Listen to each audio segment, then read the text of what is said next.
नमस्कार दोस्तों, आप सभी लोगों का बहुत बहुत स्वागत है आप सभी के अपने परिवार स्टूडेंट डिलाइट में। दोस्तों, आज हम आपके लिए मैथ्स का मॉक टेस्ट 20 प्रश्न का लेकर आपके बीच आया हूं। पहले भी हमने आपको कई मॉक टेस्ट कंप्लीट करवा दिया है, जो कि सारा का सारा मॉक टेस्ट आपके प्लेलिस्ट में उपलब्ध है। जो भी बच्चे उन सारे मॉक टेस्ट का रिवीजन नहीं किए हैं, आप प्लेलिस्ट से जाकर उन सारे मॉक टेस्ट का रिवीजन कीजिए। हर एक एग्जाम के लिए जो भी मॉक टेस्ट होगा वह आपके लिए काफी ज्यादा फायदेमंद साबित होगा। और आज का मॉक टेस्ट भी काफी ज्यादा इंपॉर्टेंट है। सारा प्रश्न जो है एग्जाम को ध्यान में रख करके तैयार किया गया है। चलिए आज के मॉक टेस्ट पर विचार करते हैं। आते हैं पहला प्रश्न पर। ये 14,000 रुपया की पूंजी के साथ एक व्यापार शुरू करता है। 5 महीना के बाद बी व्यापार में शामिल होता है। उसके 2 महीना के बाद सी व्यापार में शामिल होता है। यदि साल के अंत में उसके लाभ के बीच का रेशियो 4:3:2 है तो सी ने कितने रुपए निवेश किए? आप जानते हो, आपको हमने बताया भी कि एक बार कि पार्टनरशिप में जो लाभ बटा करता है मेरे भाई, वह पूंजी गुना समय के आधार पर इन्वेस्टमेंट इनटू टाइम के रेशियो में बटा करता है। जो व्यक्ति जितना इन्वेस्टमेंट करेगा, जितना समय के लिए करेगा, वही हिसाब से उसको लाभ दिया जाएगा, है ना। देखिए, ए का पूंजी मालूम है, सी का पूंजी हमको निकालना है, निवेश निकालना है, बी का पूंजी का पता नहीं है, तो हम ए और सी को ही लेके चल देते। देखिए, ए का जो इन्वेस्टमेंट है वह कितना है? 14,000 रुपया। अच्छा, ए का इन्वेस्टमेंट कितना है? 14,000 रुपया। अच्छा, यह तो व्यापार का शुरुआत किया था ये, यानी शुरू से रहा, 1 साल रहा, यानी 12 महीना व्यापार में रहा। अच्छा, बी जो है 5 महीना बाद व्यापार में आया, उसके 2 महीना बाद सी आया। तो 5 महीना बाद बी आया, उसके 2 महीना बाद सी, यानी सी जो व्यापार में 7 महीना बाद आया। सी के निवेश यानी पूंजी को सी मान लेते हैं। इस 7 महीना बाद व्यापार में आया, तो एक्चुअली रहा कितना महीना? 5 महीना नहीं, 12 महीना का पूरा व्यापार हुआ 1 साल का। तो यह जो हम लिखे हैं, यह लाभ का रेशियो आ गया ए और सी का। मेरे हिसाब से पूंजी गुना समय हमने लिख दिया। ए का पूंजी, ए का समय, सी का पूंजी, सी का समय। अब देखिए, लाभ का रेशियो प्रश्न में ए और सी का कितना है? ए का हो गया लाभ 4, और जबकि सी का कितना हो गया आपका 2। चलिए कैलकुलेट कर लीजिए, 2 बार में कट गया। 2 से इसको काट लीजिए, कितना बार में? 6 बार में। 5 से 10 यानी 1 0 काट लीजिए 2 बार में। चलिए कैलकुलेट कर लेते हैं। सी का पूंजी को हमने सी माना था, सी का मान देख लीजिए, 14 गुना 12 कितना हो जाएगा? 168, यानी 168 पर डबल शून्य, 16,800 रुपया आपका आंसर हो जाएगा। कितना मेरे भाई? 16,800। ऑप्शन नंबर क्या हो जाएगा आपका? डी। डी नंबर आपका राइट आंसर होगा, है ना। सी का इन्वेस्टमेंट पूछा गया था, सी का निवेश पूछा गया था, सी का पूंजी पूछा गया था, वो हो जाएगा 16,800 रुपया। और एक बात जो बार बार आपको सूचना दिया जा रहा है, देखिए, मैथ्स का जो बैच है, संपूर्ण मैथ्स का बैच जो है ना, इसको जो लोग अभी तक सब्सक्रिप्शन इस बैच का नहीं लिए हैं, जो भी मेरे प्यारे भाई बंधु है ना, चेलागन, अगर अभी तक इसका सब्सक्रिप्शन नहीं लिए तो जल्द से जल्द इसका सब्सक्रिप्शन ले लें। इसमें दोनों मैथ्स हम आपको बताएंगे, चाहे वो कॉमर्शियल हो, चाहे वो एडवांस हो, संपूर्ण मैथ्स बताया जाएगा और 3 महीना में पूरा का पूरा कंप्लीट कर देंगे। एक बार केवल जुड़ करके देखिए, फिर आपको दोबारा पढ़ने की कभी भी आवश्यकता नहीं होगी, है ना। और एक झारखंड जीके का भी बैच चल रहा है, तो जो लोग उसको भी परचेज नहीं किए उसको भी जल्द से जल्द परचेज कर लीजिए। आज शाम में दोनों बैच के टाइमिंग का घोषणा, कब दोनों बैच किस समय लाइव चलेगा एप्लीकेशन पर, वह सारा आपको डिटेल हम शाम में बता देंगे। और 10 तारीख से यानी ट्यूसडे को, है ना, दोनों बैच का प्रारंभ हो जाएगा, है ना। हड़बड़ाने की बात नहीं। जो लोग सब्सक्रिप्शन ले लिए हैं, तो बहुत सारे लोग मैसेज के माध्यम से पूछ रहे हैं सर बैच कब स्टार्ट हो जाएगा, यानी मंगलवार से बैच आपका शुरू हो जाएगा, मंगलवार से, है ना। चलिए अगला प्रश्न पर आ जाते हैं। कहता मोहन स्कूटर से किसी यात्रा को 5 घंटा में पूरा करता है। वह यात्रा का पहला आधा भाग 30 के स्पीड से और यात्रा का दूसरा आधा भाग 20 के स्पीड से। अब देखिए, यहां क्या करते हैं, हमको दूरी निकालना, उसके द्वारा तय किया गया दूरी, हम औसत चाल निकाल लेते हैं। देखिए, औसत चाल कैसे निकालेंगे? यहां पर आधा जो दूरी तय करता है वह 30 के स्पीड से तय करता है, आधा दूरी 20 के स्पीड से, तो डिस्टेंस कांस्टेंट हो गया, स्पीड अलग अलग। तो औसत चाल आपको क्या सिखाया है? 2x बाई, तो 2 गुना 30 गुना 20 बटा x प्लस बाई, 30 20 कितना हो गया आपका? 50 मेरे भाई, ये औसत चाल निकल करके आ गया संपूर्ण यात्रा का। और पूरा यात्रा को कितना देर में तय करता है? 5 घंटा में। चलिए दूरी बराबर चाल गुना समय। चलिए 50 से 50 काट के हटा दीजिए, तो 30 गुना 4, यानी वह यात्रा का जो दूरी है वह दूरी कितना हो जाएगा आपका? 120 किलोमीटर। कितना मेरे भाई? 120 किलोमीटर हो जाएगा। यही पूछा गया था, उसके द्वारा तय किया गया दूरी बताइए, वह हो जाएगा आपका 120 किलोमीटर। नहीं मेरे भाई, 120 किलोमीटर आपका राइट आंसर हो जाएगा। चलिए तीसरा प्रश्न आ जाइए। कहता है किसी वस्तु को 150 रुपया में बेचने पर 10% का हानि होता है, 20% लाभ कमाने के लिए कितना रुपए में वस्तु बेचना होगा? डबल कंडीशन का प्रश्न है। सबसे पहले क्रयमूल्य पर जाते हैं। अच्छा देखिए, 150 रुपया में बेच रहे हैं और हो जा रहा है 10% का हानि। हानि तो तब होता है जब लागत कीमत से कम में बेच दिया जाता है, लागत कीमत ज्यादा होगा। पहले क्रयमूल्य पर चले जाइए, तो हो जाएगा 100/90, बढ़ाना होगा क्रयमूल्य को, है ना। चलिए 10% हानि का फ्रैक्शन 90/100, लेकिन क्रयमूल्य ज्यादा है, ज्यादा करने के लिए ज्यादा वाला ऊपर, कम वाला नीचे। यह क्रयमूल्य आ गया। अब आपको अगला स्थिति जो भी कहता, लाभ कमाना तो ज्यादा में बेचिए, हानि पर बेचने के लिए कहता है तो कम में बेचेंगे। अब 20% का प्रॉफिट चाहिए, तो लाभ चाहिए तो ज्यादा में बेचना होगा। 120 बट्टा कितना हो जाएगा आपका? 100। चलिए 100 से 100 काट लीजिए, 30 से 4 बार में, 30 से 3 बार में, 3 से काट लीजिए 50 बार में, तो 50 गुना 4 कितना हो जाएगा आपका रिजल्ट? 200 रुपया हो जाएगा, है ना। यानी 20% लाभ कमाने हेतु उस वस्तु का जो विक्रय मूल्य होगा वह कितना होगा? 200 रुपया होगा। ऑप्शन नंबर हो जाएगा आपका सी मेरे भाई। क्या हो जाएगा? सी नंबर आपका राइट आंसर हो जाएगा। चलिए अगला प्रश्न पर आ जाइए। कहता है 5 अंकों की बड़ी से बड़ी संख्या कौन सी है जो 8, 12, 15 और 20 में से प्रत्येक से पूर्णतः विभक्त होता है? किससे किससे? 8, 12, है ना, 15 और 20। देखिए इस सब से कटने का मतलब, 2 या 2 से अधिक संख्या से कटने का मतलब उसके लसा से कटना, तो सब से कटने का मतलब इसके लसा से कटना। अच्छा इसका एलसीएम कितना हो जाएगा? एलसीएम हो जाएगा इसका 120। लसा का मतलब क्या होता है? सबसे कटने वाला सबसे छोटी संख्या, जबकि मौसा का मतलब क्या होता है? सबको काटने वाला सबसे बड़ी संख्या। बच्चा जैसा हरकत नहीं करना है कि अब लसा निकालना शुरू करना, ये सब सोचना है भाई। लसा का मतलब लोवेस्ट कॉमन मल्टीपल, मौसा का मतलब हाईएस्ट कॉमन फैक्टर, लसा का मतलब सबसे कटने वाला सबसे छोटी संख्या, मौसा का मतलब सबको काटने वाला सबसे बड़ी संख्या। चलिए सबसे कटने का मतलब 120 से कटना चाहिए। 5 अंकों की बड़ी से बड़ी संख्या का बात किया है। अब देखिए 5 अंकों की बड़ी से बड़ी संख्या क्या होता है आपका? 5 गुना 9, 120 से डिवाइड कीजिए। अच्छा 120 से कितना बार में लग जाएगा मेरे भाई? 8 बार में, है ना। यह हो गया आपका 960। चलिए 9, 3, है ना, फिर 3 बार में लगा दीजिए, है ना, तो यह हो जाएगा आपका 360, है ना। चलिए यहां 9, यहां पर 3, फिर आपका 9, फिर 3 बार में लगा दीजिए, नहीं फिर आपका 3 बार में लग गया, है ना।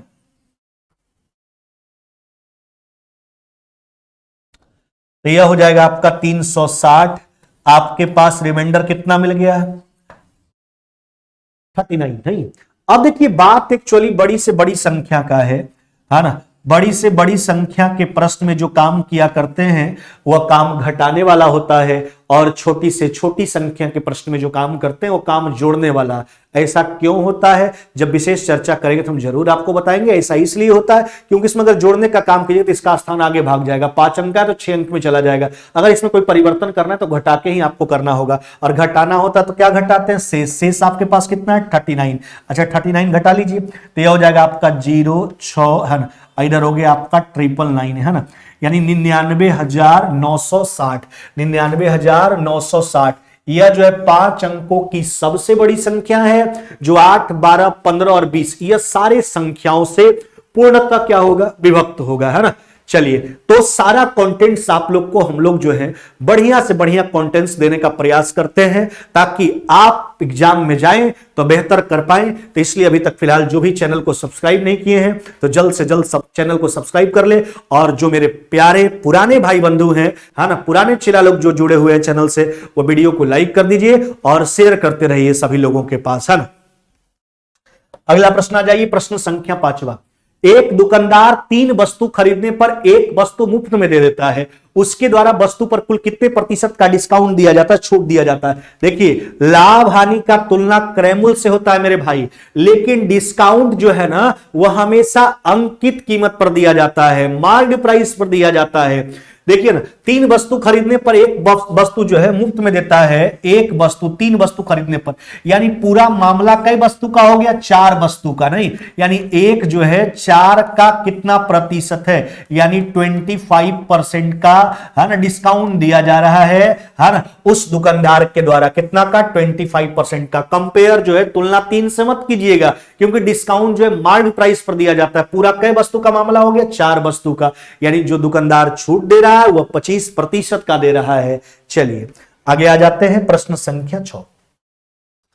कहता धारा की चाल 5 किलोमीटर प्रति घंटा है, एक मोटर बोट धारा के प्रतिकूल यानी जिसको विपरीत कहते हैं अपस्ट्रीम 10 किलोमीटर की दूरी तय करता है तथा 50 मिनट में आरंभिक बिंदु तक वापस आ जाता है। शांत जल में मोटर बोट का चाल पूछा, मोटर बोट के चाल को बी मान लेते हैं। देखिए आराम से समझिए, 10 किलोमीटर मोटर बोट धारा के विपरीत जाता है। अरे भैया, धारा के विपरीत जाएगा, चाल घटेगा, बोट का चाल माइनस में धारा का चाल, धारा का चाल कितना है 5 किलोमीटर प्रति घंटा, मोटर बोट का चाल बी मान लेते हैं। अगर 10 किलोमीटर गया तो वापस लौटेगा भी 10 किलोमीटर, हाँ अगर गया धारा के विपरीत तो लौटेगा धारा के साथ। यह स्थिति आप समझ लीजिए, सिंपल सा बात है, अगर धारा के विपरीत गया तो लौटेगा धारा के साथ, यानी वो इधर से गया अपस्ट्रीम, उधर से आएगा डाउनस्ट्रीम। अब इन दोनों परिस्थितियों में जो टोटल समय उसको लगता है वह समय कितना मिनट है, 50 मिनट। घंटा में बदलने के लिए 60 से डिवाइड कर लेंगे, यानी 60 से डिवाइड कीजिए, यानी आपके पास बच गया 5/6। अब देखिए सोल्व नहीं करना है, इसके लफड़ा नहीं पड़ना है, हम ऑप्शन से सोचेंगे कौन सा ऑप्शन इस इक्वेशन को सेटिस्फाइड करता है ना। चलिए यही बोट का चाल हो जाएगा। अब देखिए पहला ऑप्शन जो है आपके पास वह 20 है, 20 में से 5 गया 15, तो 2/3 उधर आ जाइए, 25 वो हो जाएगा आपका 2/5, ये तो होगा ही नहीं, 5/6 आपका 26 पर होगा नहीं, आपका उत्तर 25 पर आएगा। देखिए 10, 25 में से 5 गया 20, 1/2, 25 5 3, 1/3, 1/2, 1/3, आपका परिणाम 5/6 आ जाएगा। अतः जो बोट का स्पीड है मोटर बोट का सांजल में वह कितना हो जाएगा, 25 किलोमीटर प्रति घंटा। क्या मेरे भाई, 25 किलोमीटर प्रति घंटा हो जाएगा मेरे भाई, यही मोटर बोट का स्पीड हो जाएगा 25 किलोमीटर प्रति घंटा मेरे भाई। ऑप्शन नंबर सी हो जाएगा। अगर जहां भी आपको परेशानी लगे वीडियो में आप कमेंट करके बताइए, फिर जब हम नेक्स्ट बार आपके साथ जुड़ेंगे जरूर आपको क्लियर करके बताएंगे सारा चीज। आगे आ जाइए, कहता ए की कार्य क्षमता बी से 50% ज्यादा है। ध्यान दीजिएगा, ए और बी का चर्चा है। ए का कार्य क्षमता बी से 50% ज्यादा है। अगर इसका एफिशिएंसी 100 है तो इसका कितना हो जाएगा आपका 150, यानी अगर रेशियो देखा जाए तो 3 अनुपात कितना का है, 2 का, दोनों के एफिशिएंसी के बीच का रेशियो हो गया। हाँ मेरे भाई, एफिशिएंसी आपको सिखाएं, एफिशिएंसी होता क्या है, किसी भी व्यक्ति के द्वारा एक दिन में किया गया कार्य हुआ करता है, या एफिशिएंसी का बी उसी कार्य को 12 दिन में पूरा करता है। अब देखिए एफिशिएंसी एक दिन का काम है, बी के दिन का काम कितना हुआ 2, 12 दिन में, तो यहां से पूरा कार्य लिख लिए। कहता इस काम को जो है ना ए कितना दिन में कंप्लीट करेगा, तो देखिए पूरा काम लिख दिए, तो अब एक दिन के काम से भाग लगाएंगे, एक दिन का काम कितना है 3, 3 से 4 बार में काट लीजिए, यानी इस पूरे काम को ए जो है कितना दिन में कंप्लीट करेगा मेरे भाई, 8 दिन में जो है कि पूरा का पूरा कंप्लीट कर लेगा। कितना दिन में, 8 दिन में जो है कि पूरा का पूरा कंप्लीट कर लेगा। कौन, ए, है ना, 8 दिन में। ऑप्शन नंबर हो जाएगा आपका बी। क्या हो जाएगा मेरे भाई, बी।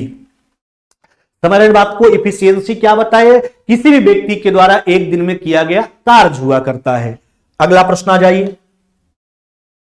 कहता है कि जेट प्लेन का उत्थापन कोण यानी उन्नयन कोण, एंगल ऑफ एलिवेशन, है ना, कहता है बिंदु P से 60 डिग्री है, 15 सेकंड की उड़ान के बाद जेट प्लेन का उत्थापन कोण 30 डिग्री हो जाता है। यदि जेट प्लेन 1503 मीटर की समान ऊंचाई पर उड़ रही है, जेट प्लेन का गति, देखिए कितना आसान तरीका से आपको सिखा देंगे। अरे कोई एडवांस नहीं होता है भाई, सबको बेसिकली तरीका सब बना सकते हैं, बशर्ते प्रैक्टिस आप मेरे साथ कीजिए, बहुत आसान तरीका आपको सिखा देंगे। जैसे एक बात समझिए, पहले जो बिंदु P से कोण था वह 60 डिग्री था, है ना, 15 सेकंड के बाद कोण कन्वर्ट हो जाता 30 डिग्री में। देखिए बात समझिए, इतना ऊंचाई पर उड़ रहा था, यह समझ लीजिए बिंदु P था, है ना, यह बिंदु क्या था आपका P, और पहले जो कोण बना करता था वह कितना डिग्री का, 60 डिग्री का। अब देखिए अब हवाई जहाज इससे दूर हो गया, क्या हो गया, हवाई जहाज दूर हो गया, इससे पहले यहां पर था, अब यहां आ गया, हवाई जहाज जो है बिंदु P से दूर हो गया, परिणाम स्वरूप कोण कन्वर्ट हो गया कितना डिग्री में, अब जो कोण हो गया कन्वर्ट हो गया वो कितना डिग्री में हो गया, 30 डिग्री में। देखिए कोण घटेगा इसका मतलब हवाई जहाज दूर गया उससे, अगर कोण बढ़ता है इसका मतलब हवाई जहाज समीप आता उस बिंदु के, है ना। चलिए यही है,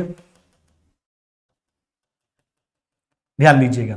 अच्छा कितना ऊंचाई पर उड़ रहा था हवाई जहाज जो उड़ रहा था वह 1500√3 मीटर की ऊंचाई पर उड़ रहा था, नहीं 1500√3 मीटर की ऊंचाई पर हवाई जहाज उड़ रहा था। आराम से कोण सेट, देखिए एकांतर कोण बराबर कर लीजिए, यह कितना डिग्री हो जाएगा आपका 60 डिग्री, और यह कितना डिग्री हो जाएगा आपका, यह हो जाएगा 30 डिग्री। अच्छा tan 60 का मान कितना मेरे भाई, ऊपर उल्टा देखिए, tan 60 का मान √3 है ना, तो √3 1 tan 30 1/√3, तो इसको आपको कितना रखना होगा 3, तब ने √3/3 आपका 1/√3 होगा।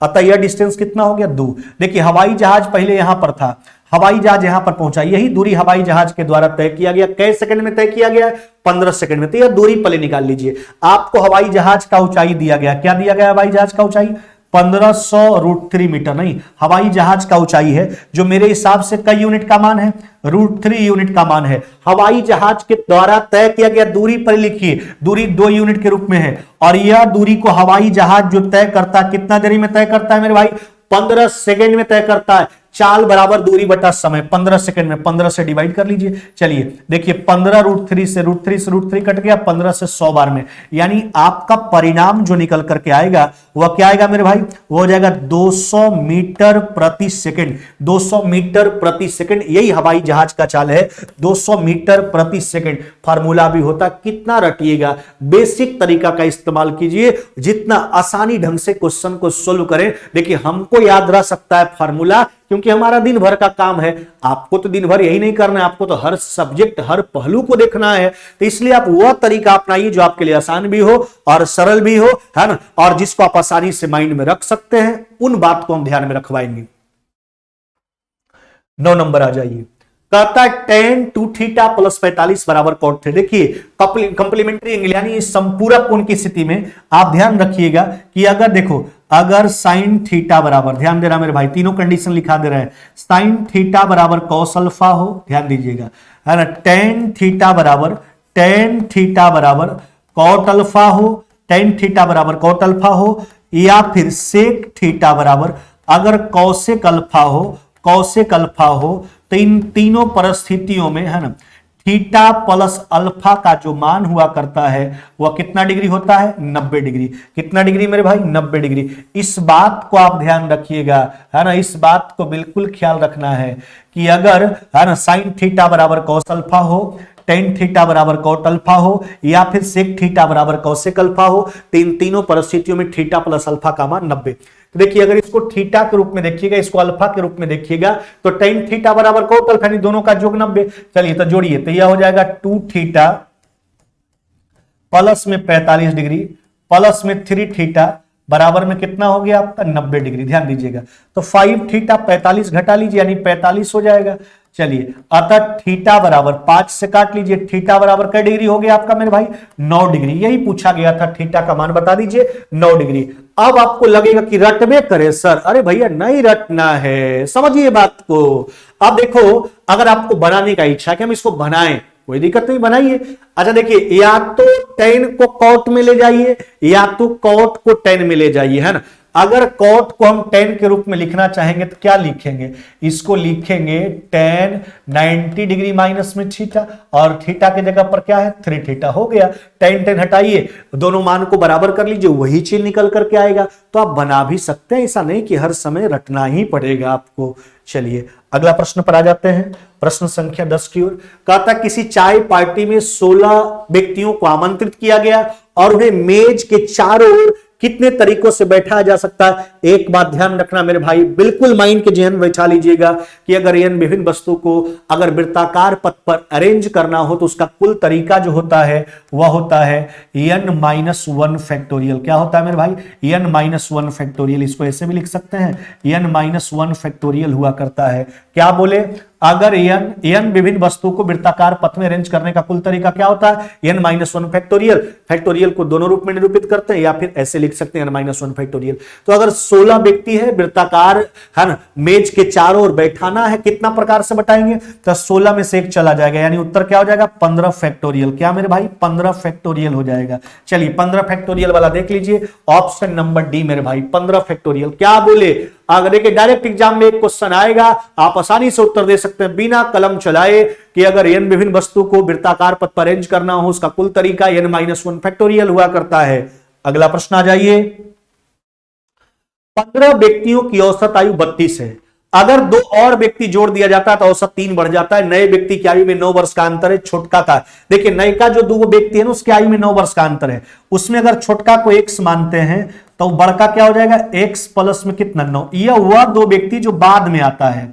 चलिए जिसको हमने एक को x माना, एक x प्लस 9।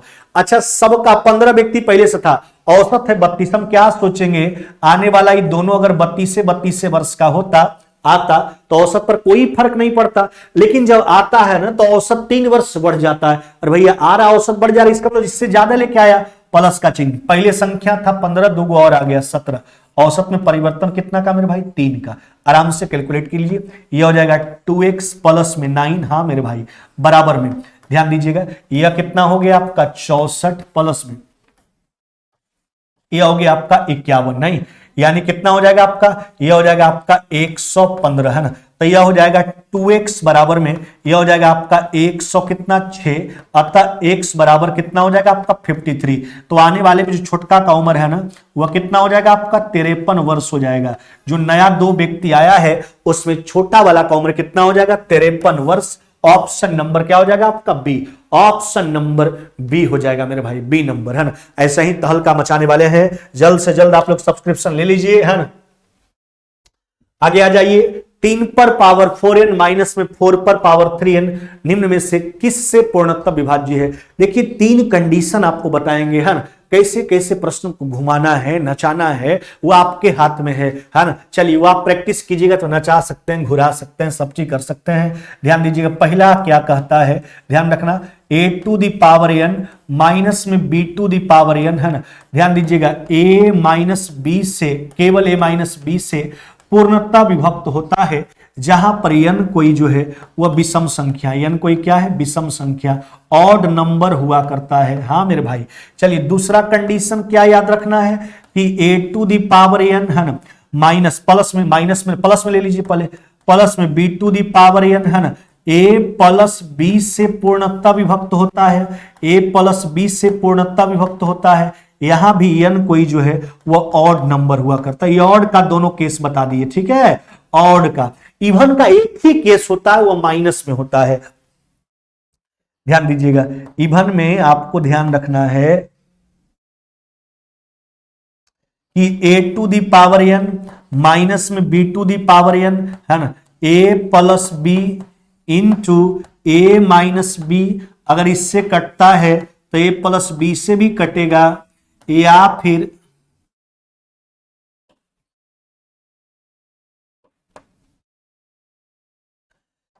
फिर a माइनस बी से भी कटेगा है ना, क्योंकि इसका फैक्टर है a प्लस बी और a माइनस बी है ना, a प्लस बी से भी कटेगा और a माइनस बी से भी कटेगा है ना। यहां पर n जो है वह कोई इवन नंबर हुआ करता है। क्या होगा, n जो है कोई इवन नंबर। यह था आपका 3 केस, याद रखिएगा। a to the power n minus b to the power n केवल a माइनस b से कटेगा जहां n कोई विषम संख्या, a to the power n plus b to the power n केवल a प्लस b से कटेगा, यहां भी कोई विषम संख्या, a to the power n minus b to the power n a plus b into a minus b, या फिर a प्लस b या फिर a माइनस b से कटेगा। यहां पर पावर वाला n कैसा होगा, सम संख्या। तो सम संख्या का एक केस। अब देखिए प्रश्न को समझेंगे।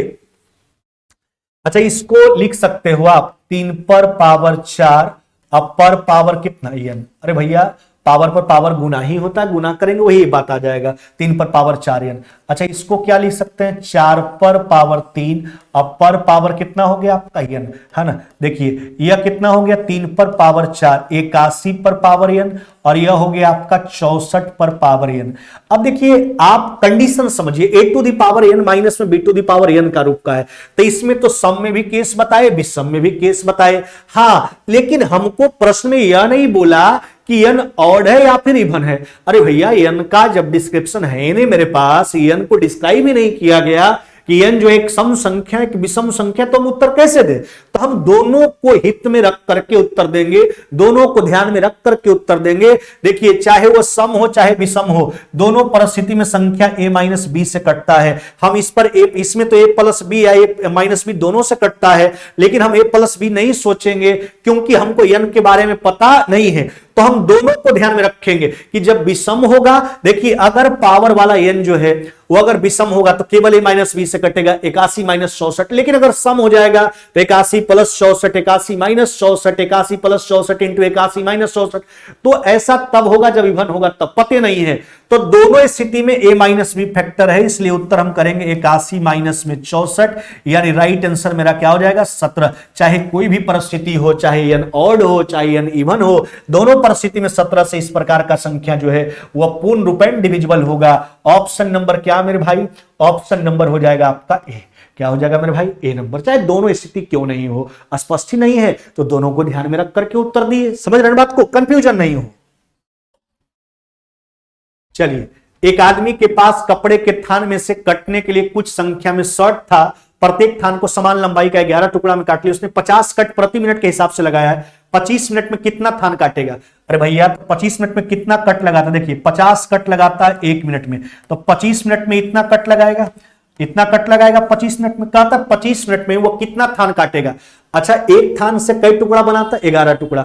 अच्छा एक बात सोचिए, जैसे यह एक पेन आपके सामने है, अगर इसको 2 टुकड़ा में हम बांटना चाहते हैं तो कई बार कट लगाएंगे, एक बार काटेंगे 2 टुकड़ा हो जाएगा। अगर इसका हमको 3 टुकड़ा चाहिए तो 2 बार कट लगाना। देखिए जितना टुकड़ा चाहिए होता है ना, कट हमेशा उससे कम लगाना होता है, कट हमेशा एक उससे कम।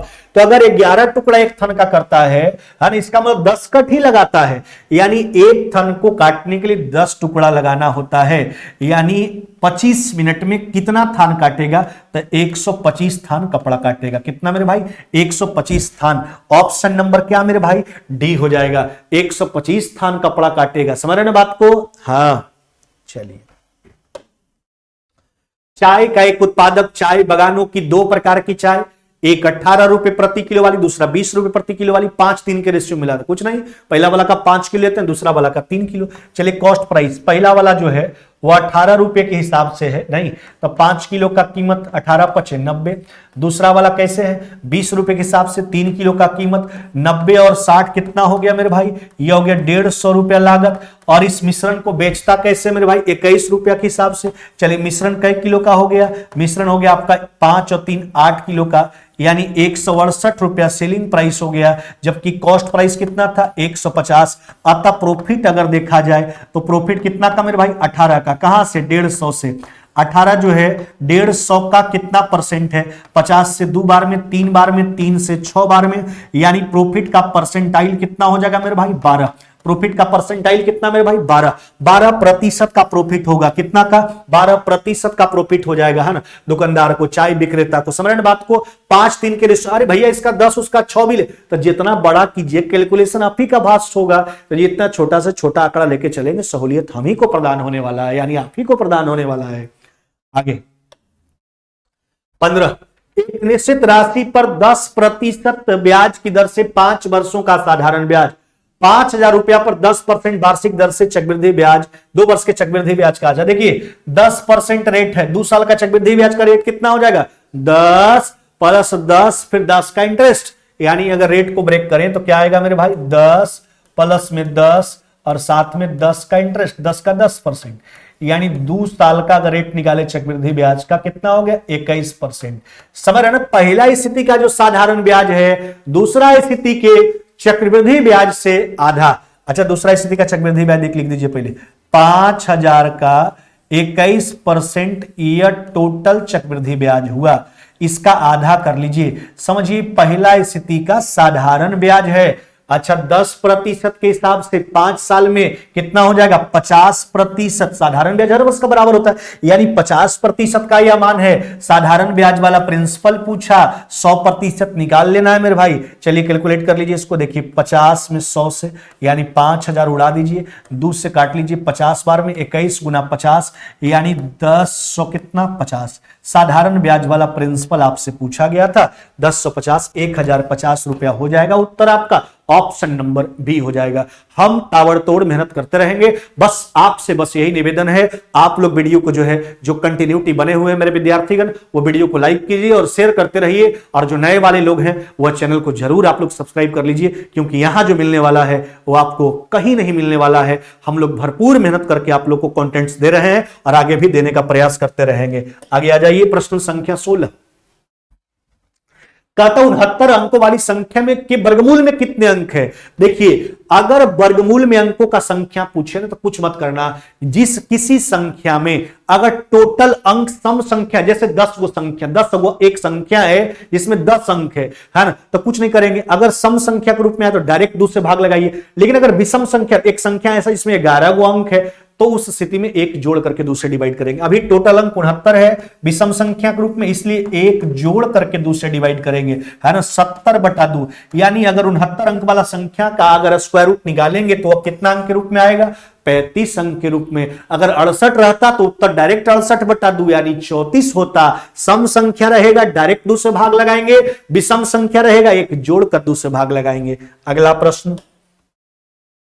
कहता है डेटा का प्रसरण 361 वेरिएंस समझते हैं ना, सब बात बताएंगे आपको, है ना। तो मानक विचलन पूछा जा रहा है। रे भैया स्टैंडर्ड डेविएशन, मानक विचलन जो होता है ना वह होता है अंडर रूट प्रसरण यानी अंडर रूट वेरिएंस। क्या होता है अंडर रूट वेरिएंस। अब देखिए मानक विचलन निकालना है तो अंडर रूट वेरिएंस, वेरिएंस आपका कितना 361। अच्छा इसका रिजल्ट क्या होगा 19। देखिए 361 का वर्गमूल प्लस माइनस 19 भी होगा, लेकिन उत्तर यह नहीं होगा मेरे भाई, यह ध्यान रखिएगा। पूछे क्यों नहीं होगा, यह भी कंफ्यूजन का क्षेत्र है। एक बार एग्जाम में आया प्लस माइनस वाला नहीं, उत्तर आपको केवल प्लस वाला करना है। पूछो ऐसा क्यों हुआ सर, तो वेरिएंस समझते हैं आप। वेरिएंस क्या होता है डेविएशन के वर्गों का योग बटा टोटल नंबर ऑफ क्वांटिटी। जब वह अंदर वाला मान किसी का वर्ग है तो मान निगेटिव कैसे होगा, जब भी होगा तो मान कैसा होगा पॉजिटिव होगा। यह बात ध्यान रखिएगा। इसलिए उत्तर प्लस माइनस नहीं, केवल प्लस में 19 करना है ना। चलिए कहता रीना अपने स्कूल के एक पार्क में वृत्ताकार दौड़ रही है। वह पार्क 21 मीटर त्रिज्या वाला है, 6 चक्कर लगाती है। कितने मीटर का दौड़ पूरा करती है 6 चक्कर में। अरे भैया एक चक्कर में तय दूरी उसका परिधि, परिधि को क्या लिखिएगा 2πr लिख सकते हैं या फिर पाई डी। तो 2π रेडियस कितना हो गया 21। ऐसा ऐसा कई चक्कर लगाती है 6 चक्कर, 7 से 3 बार में। अब कैलकुलेशन कर लीजिए मेरे भाई, 6 त्रिक 18 गुना 2 36 गुना 22 36 गुना 20 720 नहीं, और फिर हो गया आपका 72 यानी कितना हो जाएगा आपका 792 मीटर। यानी टोटल 6 चक्कर में जो है वह कितना दूरी दौड़ लेती है 792 मीटर का दौड़ हुआ पूरा कर लेती है 792 मीटर। अगला प्रश्न आ जाइए। 2 ट्रेन एक ही दिशा में 40 और 22 के स्पीड से चल रही है, एक दूसरे को 1 मिनट में पार कर लेता है। पहला ट्रेन का लंबाई 125, दूसरा का पूछा। अरे भैया रेलगाड़ी दूसरे को पार करता तो वहां जो दूरी होता है वह दोनों की लंबाई का योग हुआ करता। दूरी निकालिए, सेम डायरेक्शन है, 40-22 का डिफरेंस 18 मीटर प्रति सेकंड में एक दूसरे को पार कितना देर में करता 1 मिनट यानी 60 सेकंड में। यह दोनों का लंबाई है। इसमें एक का लंबाई घटा लीजिए 125, 18 से 18 300 में से 125 घटा लीजिए यानी 175 मीटर। यह दूसरा ट्रेन का लंबाई 175 मीटर। ऑप्शन नंबर हो जाएगा आपका डी, क्योंकि यहां जो दूरी होगा वह दोनों के लंबाई का योग हुआ करता है जब ट्रेन एक दूसरे को पार करता है। सेम डायरेक्शन था, हमने 4 घटाया, दूरी निकाल के एक का लंबाई घटा लीजिए। चलिए, और यह मॉक टेस्ट आपका आखिरी प्रश्न है, समझते हैं इसको। कहता 2 संकेंद्रीय वृत्त जिसका त्रिज्या 1 का 15, 1 का 6, उस वृत्त की जीवा बताइए सेंटीमीटर में जो छोटे वृत्त का स्पर्श रेखा। देखिए संकेंद्रीय वृत्त का मतलब दोनों वृत्त का केंद्र एक ही जगह पर स्थित होना चाहिए। 2 संकेंद्रीय वृत्त का बात किया गया है, दोनों वृत्त का केंद्र एक ही जगह पर। एक ऐसा जीवा है जो छोटा वृत्त का स्पर्श रेखा है, बड़ा वाला का जीवा है। चलिए खींच लीजिए इसको, इस जीवा का लंबाई बताना है, इसको मिला लीजिए। बड़ा वाला का रेडियस कितना हो गया आपका 15, छोटा वाला कितना हो गया 6। देखिए वृत्त के केंद्र से जीवा पर डाला गया लंब जीवा को क्या करता है, समद्विभाजित किया करता है। 90 डिग्री कोण बनेगा, तो यह जो मान निकल के आएगा उस जीवा का आधा निकालिए ना, इसका मान कितना निकल के आएगा, तो यह देखिए 225 में से आप घटा लीजिए कितना मेरे भाई 36, यह हो जाएगा आपका 200 कितना 89।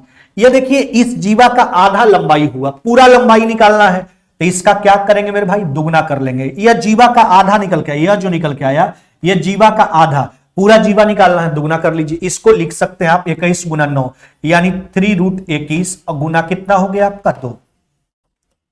आपका उत्तर हो जाएगा 6√21 सेंटीमीटर। क्या मेरे भाई 6√21 सेंटीमीटर है ना, ऑप्शन नंबर हो जाएगा आपका ए। यही पूछा गया था, उस जीवा का लंबाई बताइए जो छोटा वृत्त का क्या है, स्पर्श रेखा है।